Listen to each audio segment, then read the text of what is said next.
irmãos podem sentar-se. O tema geral que estamos abordando já há 5 domingos, a primeira mensagem foi introdutória e depois dela, esta é a quarta. Na realidade, já vimos serão 5 mensagens com essa de hoje, mas ela tem o número 4. O título geral é Obediência a ser aprendida, e o título que estamos examinando no último domingo e hoje são exemplos de rebeldia no Antigo Testamento. O título principal da mensagem, Obediência a ser aprendida, tem como base o texto de Hebreus, capítulo 5, versículo 8, onde nós lemos assim: embora fosse filho, aprendeu a obediência pelas coisas que sofreu. É uma referência à pessoa de Jesus, que veio ao mundo, não que tivesse cometido qualquer pecado e precisasse aprender a obedecer, mas porque ele nunca tinha vivido uma experiência como a que ele teve de viver, de obedecer à orientação e à direção do Pai, e aquele a qual ele mesmo se propusera, que era de ir até o fim em obediência ao Pai e em obediência à missão que ele veio realizar, com a sua anuência e concordância de ir até a cruz e ali dar a sua vida por nós. Isso custou um preço muito caro, isso custou a vida dele, e não foi algo fácil para ele. Todos nós sabemos isso pelas páginas das Escrituras, porque ele não deixou de expressar como isso foi doloroso, como isso foi conflitante com a vontade do homem Jesus, com aquilo que as pessoas que estão nesse corpo sentem quando se veem face a face com tudo que ele teve que passar antes de chegar à cruz e até que chegasse à cruz. Por isso o texto disse: embora fosse filho, aprendeu a obediência pelas coisas que sofreu. Nenhum de nós aprende a obedecer se não houver uma preocupação a partir dos pais, principalmente, no sentido de ensinar isso aos filhos. Se eles aprendem cedo, eles vão ter muito mais facilidade em enfrentar os desafios da vida. Senão, vão ser pessoas revoltadas, vão ser pessoas rebeldes, vão ser pessoas que contestam a tudo e a todos e vivem uma vida miserável por causa disso. Mas temos dito que toda obediência envolve pelo menos 2 pessoas. Uma, a autoridade, e a pessoa que obedece a essa autoridade. Não há obediência enquanto nós não reconhecemos em alguém a sua autoridade sobre nós. Não basta a existência da autoridade. Para haver obediência é preciso que reconheçamos, repito, em alguém essa autoridade. Como dissemos no início, estamos vendo exemplos de rebeldia no Antigo Testamento. Já vimos primeiro a queda de Adão e Eva, que deveu-se à desobediência de ambos. Segundo, todo o trabalho deve ser prestado em obediência. Nós vimos que Eva não foi colocada só sob a autoridade de Deus, mas também sob a autoridade de Adão. Ela estava então sob dupla autoridade. Esta também é a nossa posição. E nós vimos, no entanto, que a atitude de Eva não foi governada pela obediência, mas foi governada pela vontade própria, quando ela tomou do fruto, comeu e deu também para o seu marido, que também comeu. À medida que o homem cresce em obediência, suas próprias ações decrescem. Eu não sei se todos entenderam. À medida que um homem cresce em obediência, à medida que uma pessoa cresce em obediência, suas próprias ações decrescem. Ou seja, ele vai buscar fazer aquilo que requer a pessoa que está em posição de autoridade sobre ela. Primeiro Deus e depois aqueles a quem ele constituiu como autoridade sobre todos nós. Muitos, no entanto, só fazem o que gostam e recusam-se a fazer o que não gostam. Nunca perguntam se estão agindo em obediência ou não. É possível fazer algo movido pelo ego e não pela vontade de Deus. Terceiro lugar, isso já vimos em detalhes. Terceiro, começamos a ver, queremos terminar agora, o que é certo ou errado está nas mãos de Deus. O ser humano não deve agir com base no conhecimento do bem e do mal, mas pelo princípio da obediência. Quando Deus, depois de ter criado o homem, ele deu uma única ordem para ele. Está registrado em Gênesis 2, 16, 17. E o Senhor Deus ordenou ao homem: de toda a árvore do jardim você pode comer livremente, mas da árvore do conhecimento do bem e do mal você não deve comer, porque no dia em que dela comer, você certamente morrerá. Não se tratava de morte física, ainda que essa viesse a ocorrer depois, coisa que não aconteceria se o homem não tivesse pecado. Deus não quis perpetuar o homem na condição de pecado e por isso ele também morreu e todos nós morremos, mas morreremos um dia os que estamos vivos naturalmente. Mas o que é agir com base no conhecimento do bem e do mal? O conhecimento do bem e do mal, a árvore do conhecimento do bem e do mal, representa aquilo que eu e você conhecemos de nós mesmos.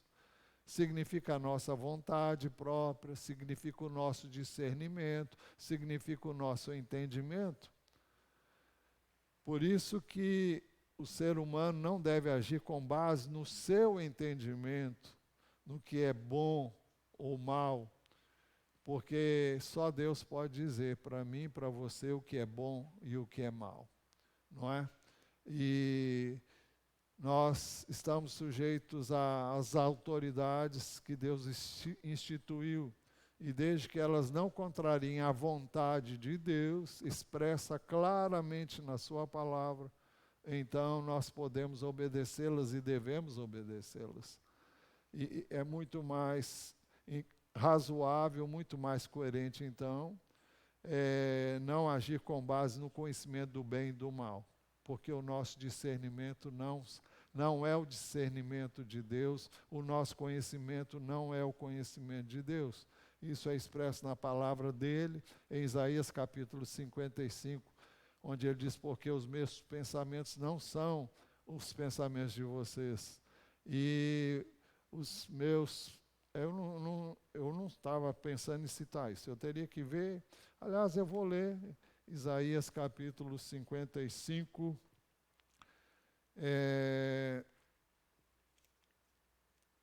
Eu gosto de deixar escrito tudo que eu vou falar, mas Isaías 55. 55 não. É o 9, tá bom. Porque assim como os céus são mais altos do que a terra, assim os meus caminhos são mais altos do que os seus caminhos, e os meus pensamentos são mais altos do que os pensamentos de vocês. Então, essa é a palavra do Senhor. O homem pensa de uma maneira e Deus pensa de outra. Então, nós temos que alinhar os nossos pensamentos aos pensamentos de Deus, para que nós possamos, então, encontrar a verdadeira alegria que Deus planejou para nós.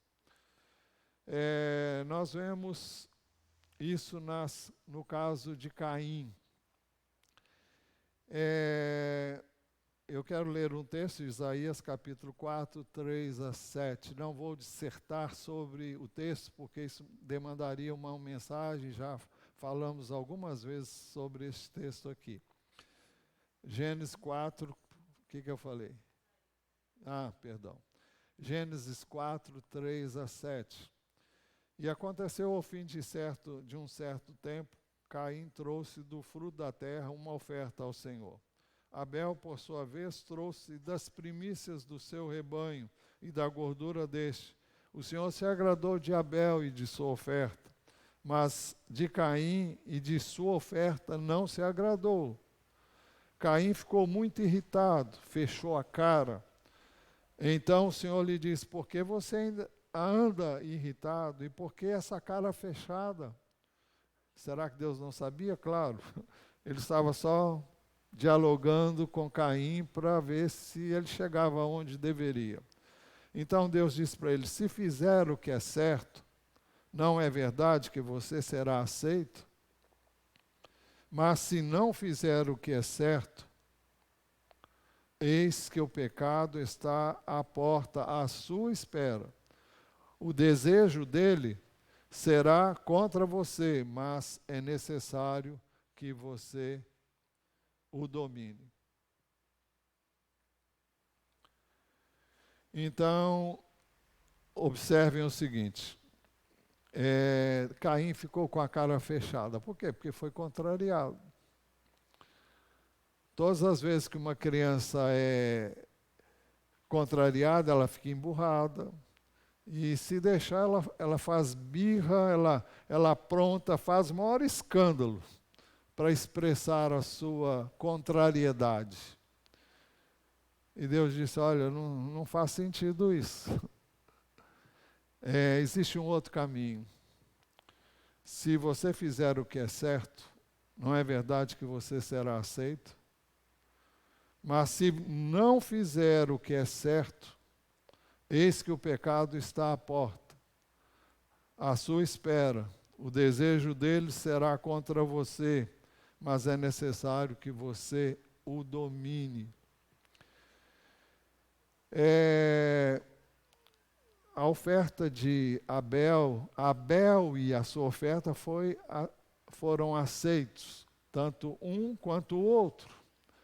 Mas Caim e a sua oferta não foram aceitos. Alguém pode perguntar por quê? Eu entendo cá com os meus botões, porque eu tenho visto muitas interpretações desse texto, mas eu entendo que Caim não fez em obediência. Caim fez aquilo que tinha na mente, que achava que era o melhor. Mas era o melhor de Caim, não era o melhor de Deus para Caim. Enquanto que Abel se limitou a trazer exatamente aquilo que Deus pediu que ele fizesse. E ninguém me diga que isso não está escrito aqui, mas está escrito em todas as páginas da Bíblia. Aquilo que Deus disse que deveria ser feito.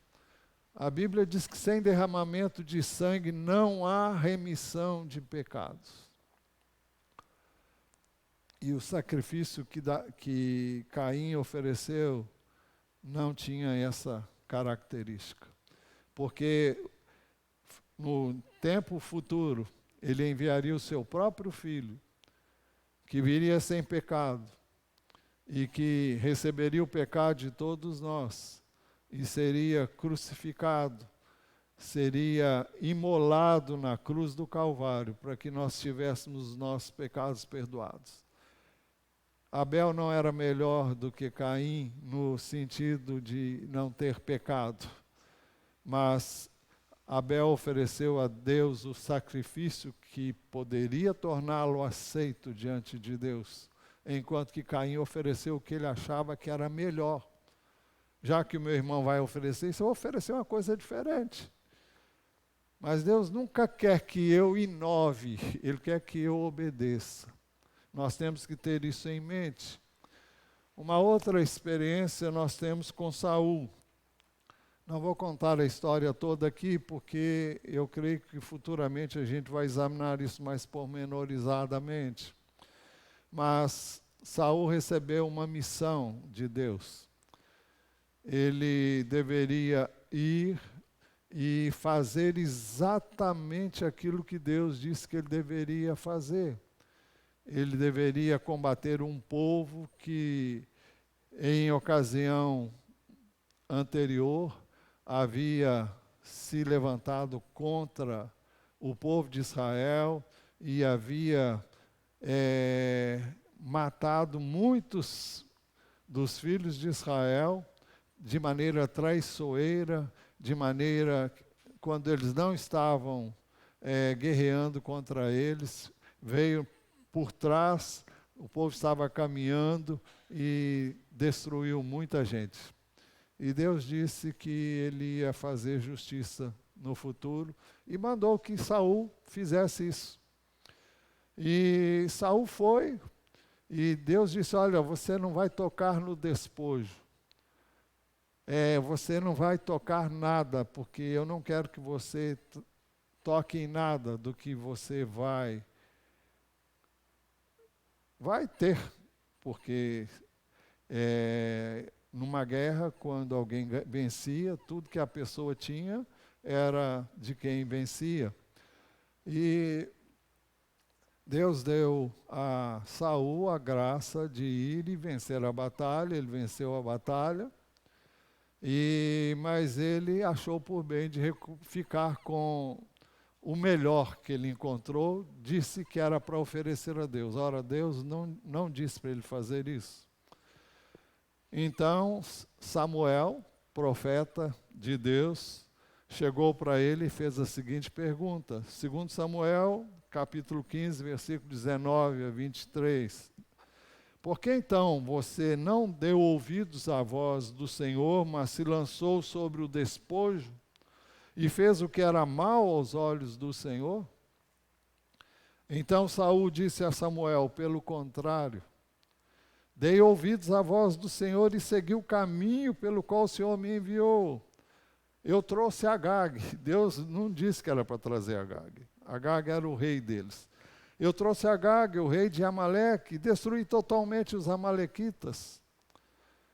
Mas o povo, a culpa é do povo, ele está dizendo, que pegou do despojo ovelhas e bois, o melhor do que estava destinado à destruição, para oferecer ao Senhor o seu Deus em Gilgal. Deus não pediu isso. Deus não disse que era para trazer, não disse que era para trazer ninguém, nada. E ele achou que seria bom trazer para oferecer a Deus aquilo que ele havia arrebanhado nessa guerra.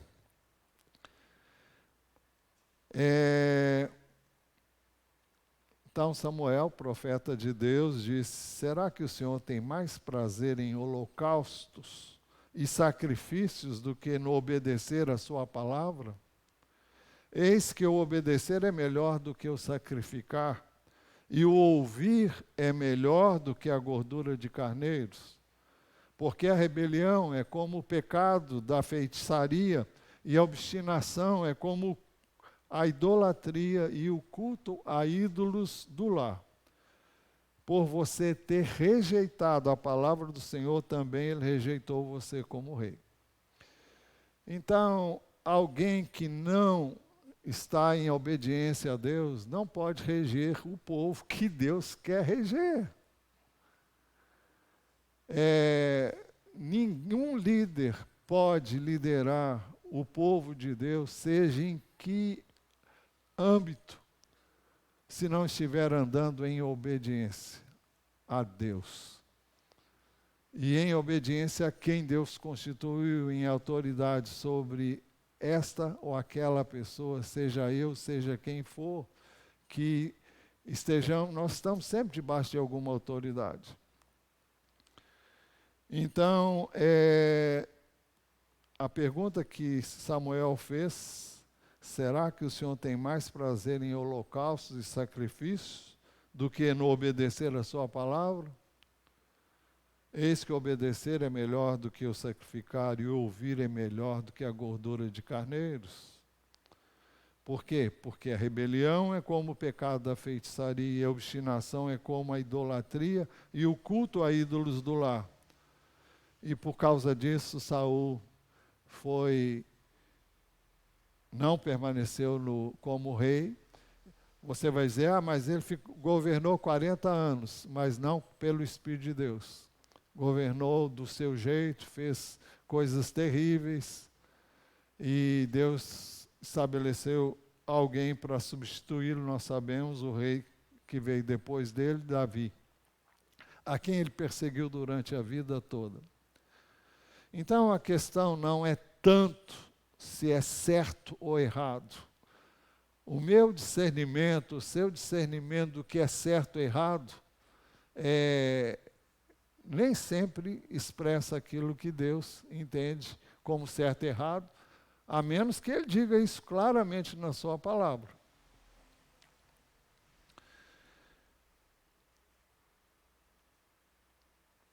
Antes do homem pecar, ele não conhecia o bem e o mal. Para saber o certo e o errado, eles, Adão e Eva, teriam que viver na presença de Deus. Teriam que perguntar a Deus, o que eu vou fazer? E quando nós não sabemos o que fazer, nós temos que perguntar a Deus, o que eu vou fazer? E você há de convir que muitas vezes eu e você não sabemos o que fazer. O que a palavra de Deus diz é muito claro, mas existem detalhes que eu e você não sabemos como agir. Então, ao conhecer o bem e o mal, o homem deixou de buscar em Deus esse conhecimento e guia a sua vida por si mesmo. O maior pecado que existe é o de não se sujeitar ao governo e à autoridade de Deus. Muitas pessoas podem viver ótimas vidas e acharem que estão fazendo o melhor, e muitas vezes estão aquilo que aos olhos humanos é bom, mas não é necessariamente fruto de uma obediência, uma submissão a Deus e à sua vontade.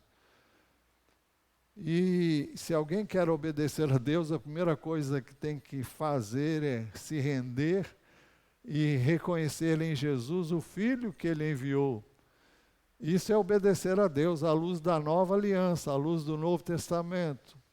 E se alguém não reconhece em Jesus o Salvador e o Senhor a quem Deus estabeleceu como tal, porque Jesus veio para redimir o homem do seu pecado, para redimir-nos do nosso pecado, mas veio também para ser Senhor. E se nós não o reconhecemos como Salvador e Senhor, então nós estamos em desobediência total a Deus. É por isso que ninguém que não o reconheça como tal não terá acesso ao reino de Deus no mundo presente e no futuro. Em quarto lugar, os cristãos devem obedecer à autoridade. Já vimos isso pormenorizadamente. Romanos 13:1, que todos estejam sujeitos às autoridades superiores, porque não há autoridade que não proceda de Deus, e as autoridades que existem foram por Ele instituídas. A fonte de toda a autoridade está em Deus. Deus está acima de toda a autoridade, seja ela qual for. E todas as autoridades estão sujeitas a Deus. Quando entramos em contato com a autoridade que Ele estabeleceu, nós estamos entrando em contato com Deus. Não que as autoridades sejam Deus, mas elas representam Deus, porque Ele as colocou neste lugar. Nós temos que entender assim, senão vai ficar muito difícil. Nós olharmos para a pessoa, nós vamos ver defeitos, nós vamos ver falhas, nós vamos ver fraquezas, nós vamos ter 1000 razões para não obedecer.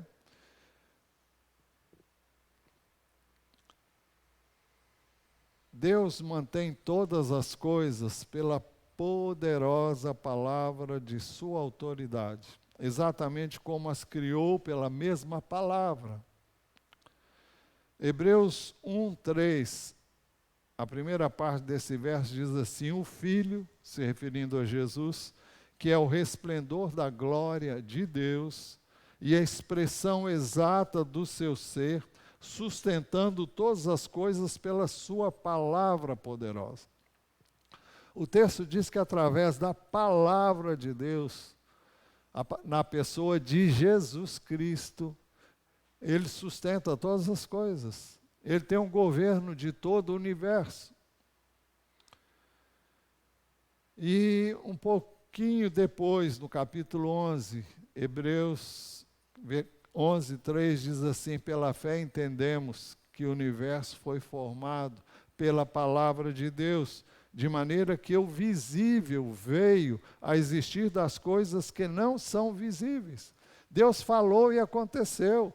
Deus é autoridade, Ele fala e acontece. O que Ele fala é a verdade.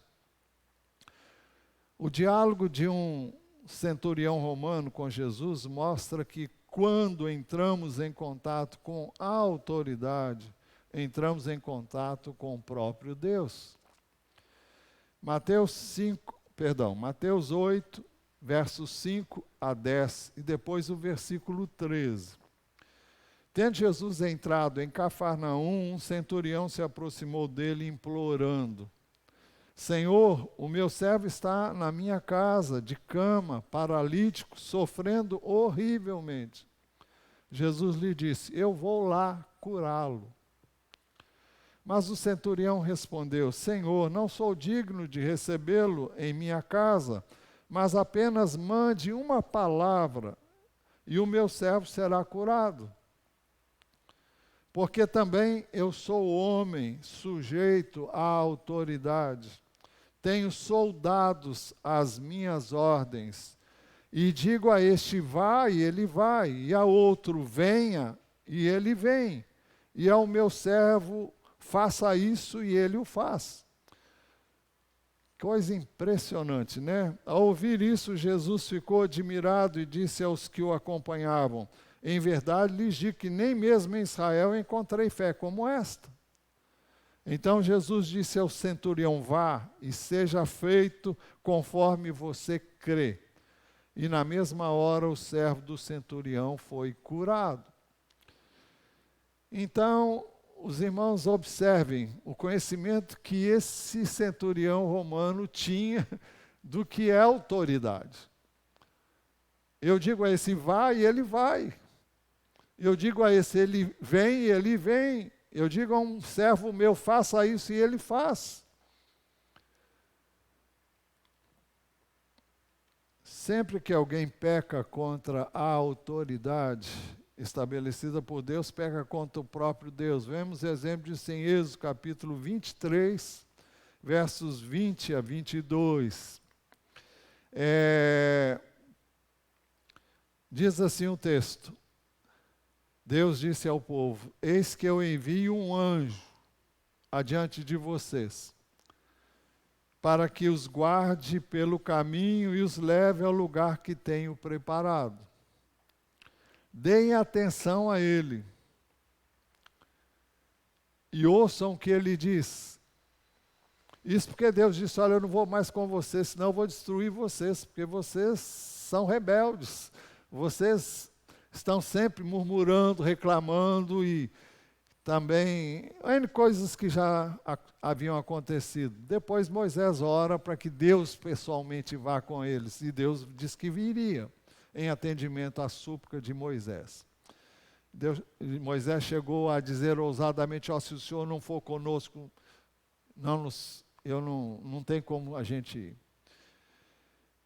Mas o texto diz: eis que eu envio um anjo adiante de vocês, para que os guarde pelo caminho e os leve ao lugar que tenho preparado.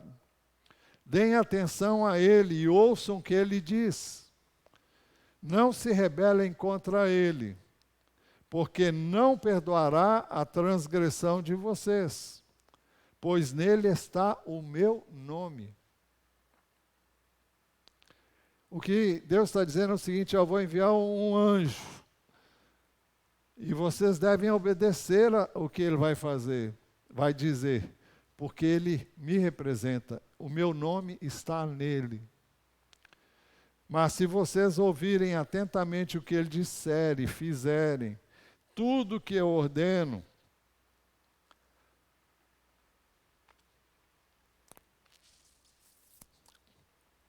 então serei inimigo dos que são inimigos de vocês e adversário dos que são adversários de vocês.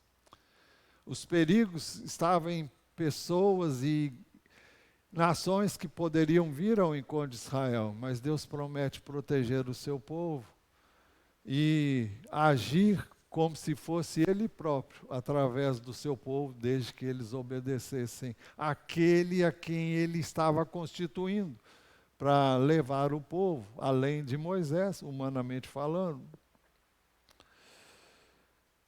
Como já dissemos, depois Moisés pede a Deus e Deus vai com eles mesmo. Então, sempre que alguém peca contra a autoridade estabelecida por Deus, peca contra o próprio Deus. É por isso que nós vimos em Romanos 3, 13, 2.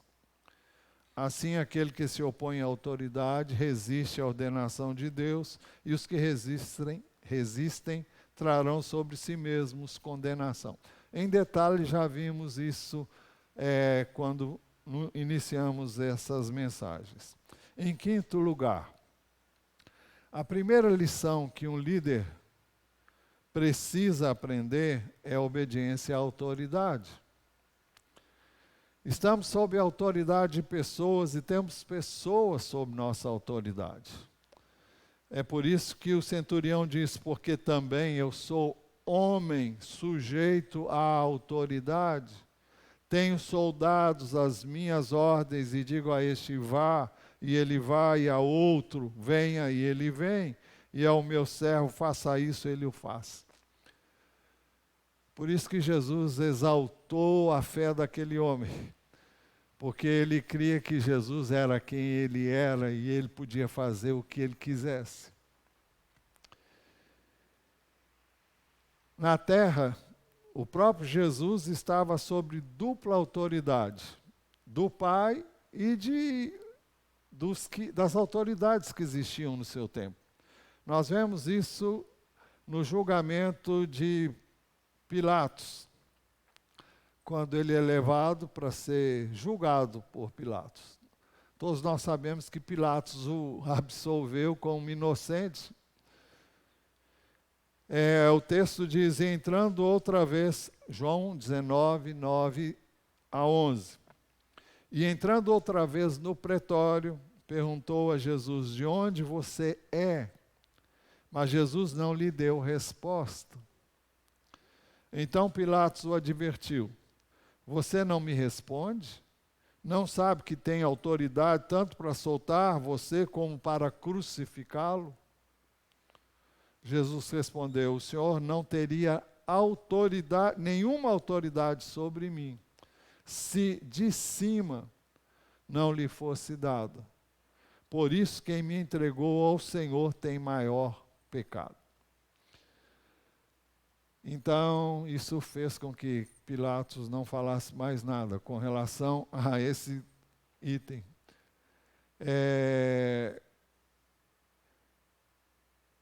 Eu creio que Jesus fez ele ver que ele estava ali em posição de autoridade porque tinha alguém que era maior do que ele. E não era o Império Romano, era Deus que o constituiu para estar naquela posição.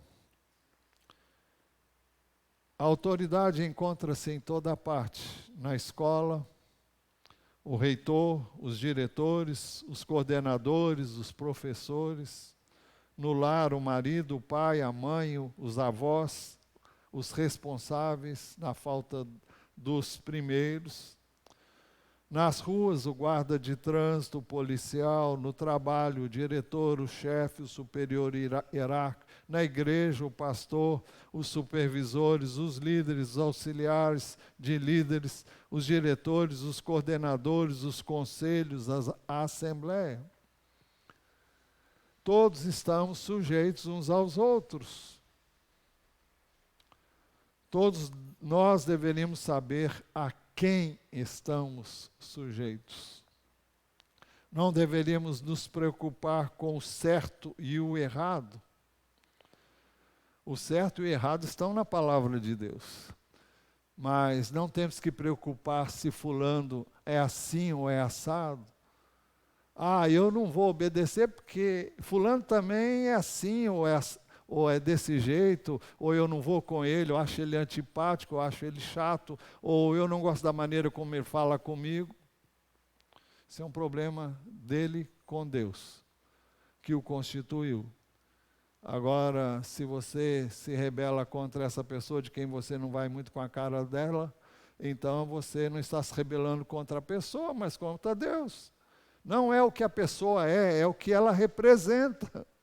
Nós temos que entender isso. Tudo ficaria muito mais fácil se nós entendêssemos isso. Mas, por isso, devemos orar pelas autoridades. 1 Timóteo 2, 1 e 3 nos ensinam isso. O texto diz: antes de tudo peço que se façam súplicas, orações, intercessões e ações de graça em favor de todas as pessoas. Orem em favor dos reis. Nós não temos reis no nosso país, nós temos presidente, vice-presidente, temos os poderes executivo, legislativo, judiciário. Ore em favor dos reis e de todos que exercem autoridade, para que vivamos vida mansa e tranquila, com toda a piedade e respeito. Isto é bom e aceitável diante de Deus, nosso Salvador. O povo, quando foi levado cativo para a Babilônia, Deus disse: olha, orem pela cidade onde vocês estão. Orem, porque na paz da cidade vocês têm paz. Por que devemos orar pelas autoridades? Porque elas estando bem, fazendo bem o seu trabalho, nós vamos estar bem, mas se elas não estiverem bem, não vamos sofrer as consequências. Então nós temos que orar para escolher as pessoas. Eu confesso a vocês que poucas vezes eu consegui eleger uma pessoa que eu achava que devia estar lá. E eu posso contar nos dedos as eleições que bateram na pessoa que eu votei. Deus coloca quem Ele quer. O meu juízo e o meu entendimento acerca de quem deve estar lá é um, e o de Deus é outro. E nós temos mais é que nos submeter a quem está lá e orar por essas pessoas, para que nós tenhamos o melhor governo, tenhamos as melhores condições. Devemos orar por elas, para que Deus as conduza, as dirija. Nós oramos sempre pelas autoridades constituídas aqui. Temos pelo menos 2 pedidos pelo Brasil, temos um pedido pela nossa cidade. E temos um pedido pelos povos que vivem nas regiões onde há perseguição aos cristãos. E pedimos que Deus haja na vida daqueles que são autoridade nesses lugares, para que Deus faça com que elas se curvem diante dele. Oramos para que aqueles que perseguem os cristãos sejam alcançados para a salvação. Esse é o nosso dever.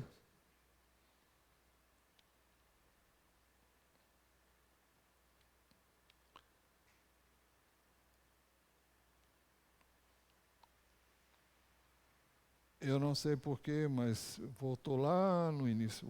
Eu vou abrir outra aqui, outra vez. Chego lá já já. Eu estava exatamente, já cheguei. Eu acho que é bom a gente... Deixa-me ver se eu vou aqui um pouquinho mais ou não. Eu acho melhor a gente parar por aqui. Acho que está de bom tamanho.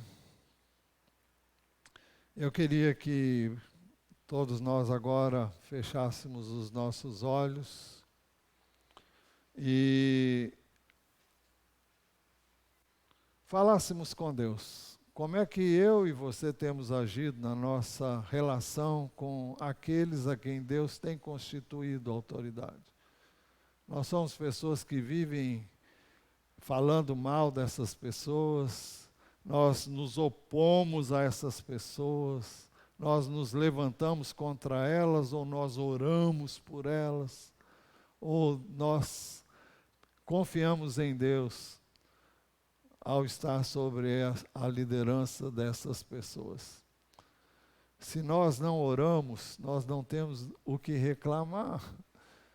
E se oramos, também não temos que reclamar, porque estamos confiando em Deus, que Ele sabe o que faz e como faz.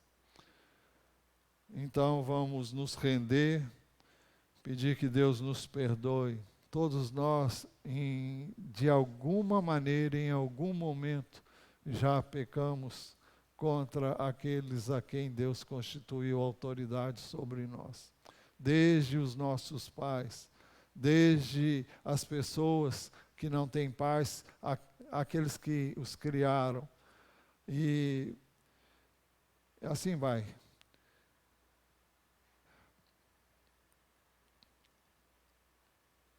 Deus, nós nos curvamos diante de Ti, reconhecendo a Tua soberania, reconhecendo o Teu governo, reconhecendo a Tua autoridade sobre nós.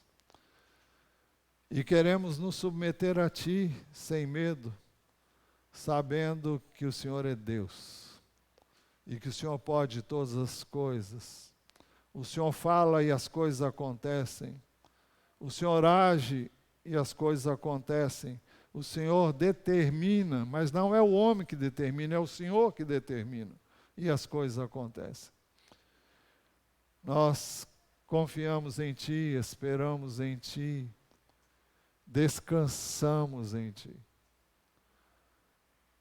Tu és o nosso Deus, Tu és o nosso Senhor, nosso Deus e Pai, também na pessoa de Teu Filho, nosso Senhor Jesus Cristo, a quem Tu constituíste Senhor sobre nós. Te damos graças por Ele, porque Ele deu a Sua vida por nós, porque Ele nos redimiu dos nossos pecados, porque Ele nos amou, assim como Tu nos tens amado ao enviá-lo para ser o meio através do qual nós podemos ser salvos.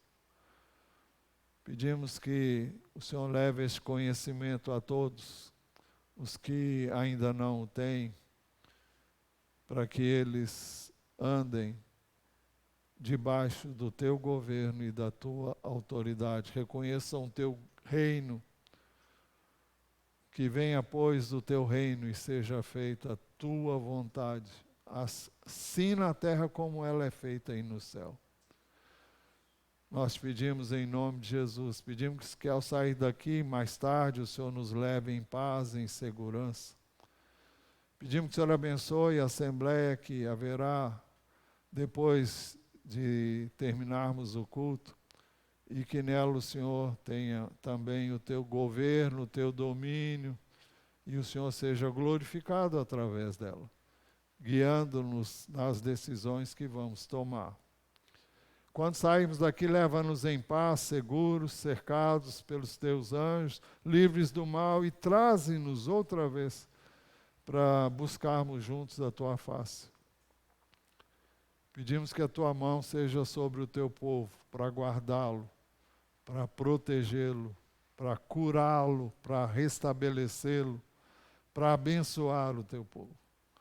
Nós oramos no precioso nome de Jesus. Amém.